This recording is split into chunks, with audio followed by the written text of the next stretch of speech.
Bonjour, bienvenue sur ocode.fr. Dans le cours précédent numéro 2, nous avons vu comment utiliser un multimètre et prendre des précautions pour faire des mesures de courant. Voici une petite animation qui montre la mesure d'une tension d'une pile de 1,5 volts. Vous pourrez le faire chez vous sans danger avec cette tension très basse. Tout d'abord, branchez les câbles plus et moins sur le voltmètre. Branchez le plus au bon endroit sur le V. Puis, avec la molette de sélection, choisir le voltmètre en mode continu. On branche la pile et on respecte les polarités. La tension s'affiche immédiatement. Sur papier, pour relever votre mesure, on flèche le courant I, ici en rose, qui va du plus vers le moins.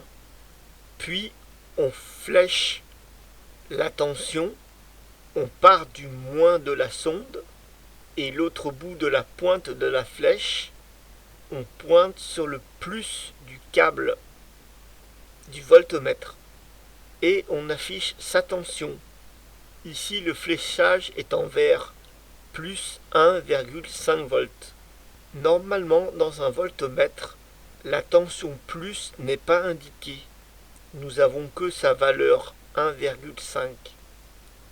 Maintenant nous allons faire la même chose, mais on va inverser la pile. Cette fois-ci, le courant a changé de sens. Il part du pôle plus de la pile vers le moins vers la pile.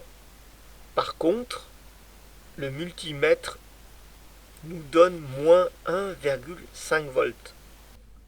Le fléchage du courant est donc imposé par la position des fils du voltmètre. Sur la nouvelle image que je vous donne, nous avons la tension en vert et deux points. Ces deux points, ce sont deux potentiels, le potentiel A et le potentiel B. Lorsqu'on fait une différence de potentiel, c'est-à-dire qu'on soustrait un point à un autre, on obtient sa tension, son fléchage. Ainsi, si l'on fait potentiel A moins potentiel B, on doit obtenir la valeur de la tension. Le potentiel 0 est le moins du multimètre. Cela donne moins 1,5 moins 0, ce qui nous donne moins 1,5 volts. Le premier chiffre du potentiel à soustraire, qui est le potentiel A, est la pointe de la flèche. Bien sûr, ici nous ne voyons pas bien l'utilité, puisque nous avons que deux points de potentiel. Maintenant, imaginez-vous un troisième potentiel, la lettre C. Si l'on branche le moins du voltmètre sur le potentiel C, le plus du voltmètre sur le potentiel A, cela nous donne moins 1,5 moins plus 12, ce qui nous donne moins 1,5 moins 12, ce qui nous donne comme résultat moins 13,5 volts. Ici, il faut bien se mémoriser qu'on a déplacé notre son moins de B vers C. Voici une illustration auquel j'ai mis 5 points noirs. Ce sont des potentiels. Quand on débute dans les mesures électroniques, on a tendance à prendre notre multimètre et se déplacer 2 points par 2 points pour avoir nos mesures en tension. Mais face à un circuit plus complexe, ayant beaucoup plus de potentiel à mesurer, il est fastidieux et il faut mémoriser les points qu'on a, de récupérer le résultat. Pour faciliter la mesure, on fixe définitivement un point de potentiel qui est le 0 volt de notre multimètre. Sur le dessin, la grande ligne noire horizontale est notre 0 volt. Puis avec la pointe rouge plus, on va se balader de point en point, relever toutes nos mesures et pouvoir faire des calculs de potentiel. Ayant une main de libre, nous pourrons ainsi l'utiliser pour tenir un objet ou faire des réglages, comme par exemple tourner une molette pour faire varier une commande ou changer le sélecteur de la fonction du multimètre. Passer la mesure d'une tension à un test de composants. Nous savons maintenant les avantages de faire des mesures de potentiel par potentiel en ne bougeant pas un point de notre multimètre. Imaginez un circuit complexe auquel on garde les mêmes points de potentiel. Sur ce point, nous avons devant vous des rectangles gris. Ce sont des composants inconnus. Nous ne savons pas leur comportement face au courant et à la tension. Mais tout ce que l'on donne, ce sont les potentiels, et que le composant en rectangle rouge est une batterie. L'exercice consiste à trouver la tension de cette batterie. Pour cela, nous allons utiliser la loi des mailles. La loi des mailles est une addition de tension sur un circuit fermé. Pour trouver la tension de la batterie, on nous donne un autre indice, qui est la flèche bleue, qui correspond à une tension de 3,5 volts.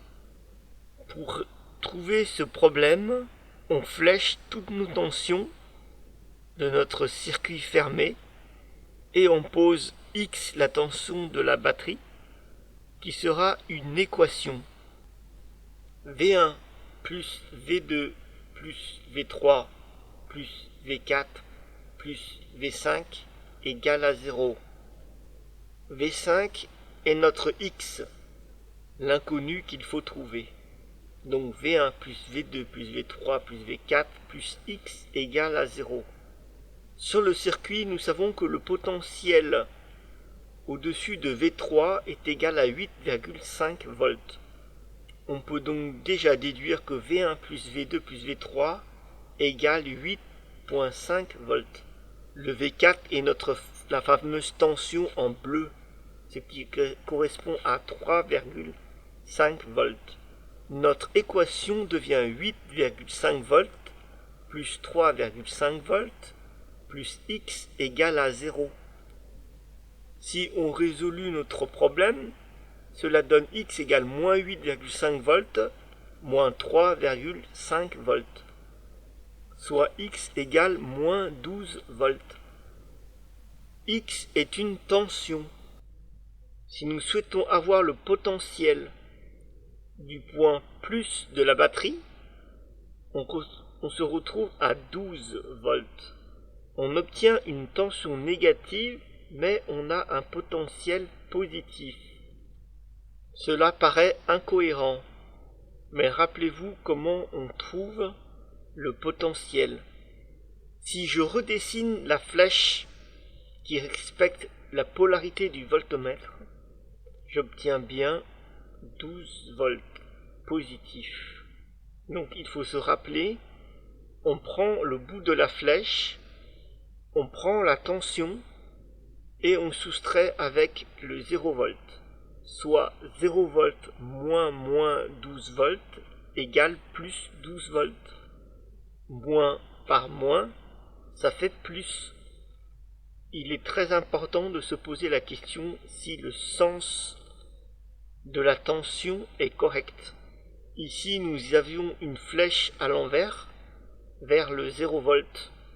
Mais si l'on tourne la flèche de l'autre sens, on change de signe. Ici, nous avons du moins au plus.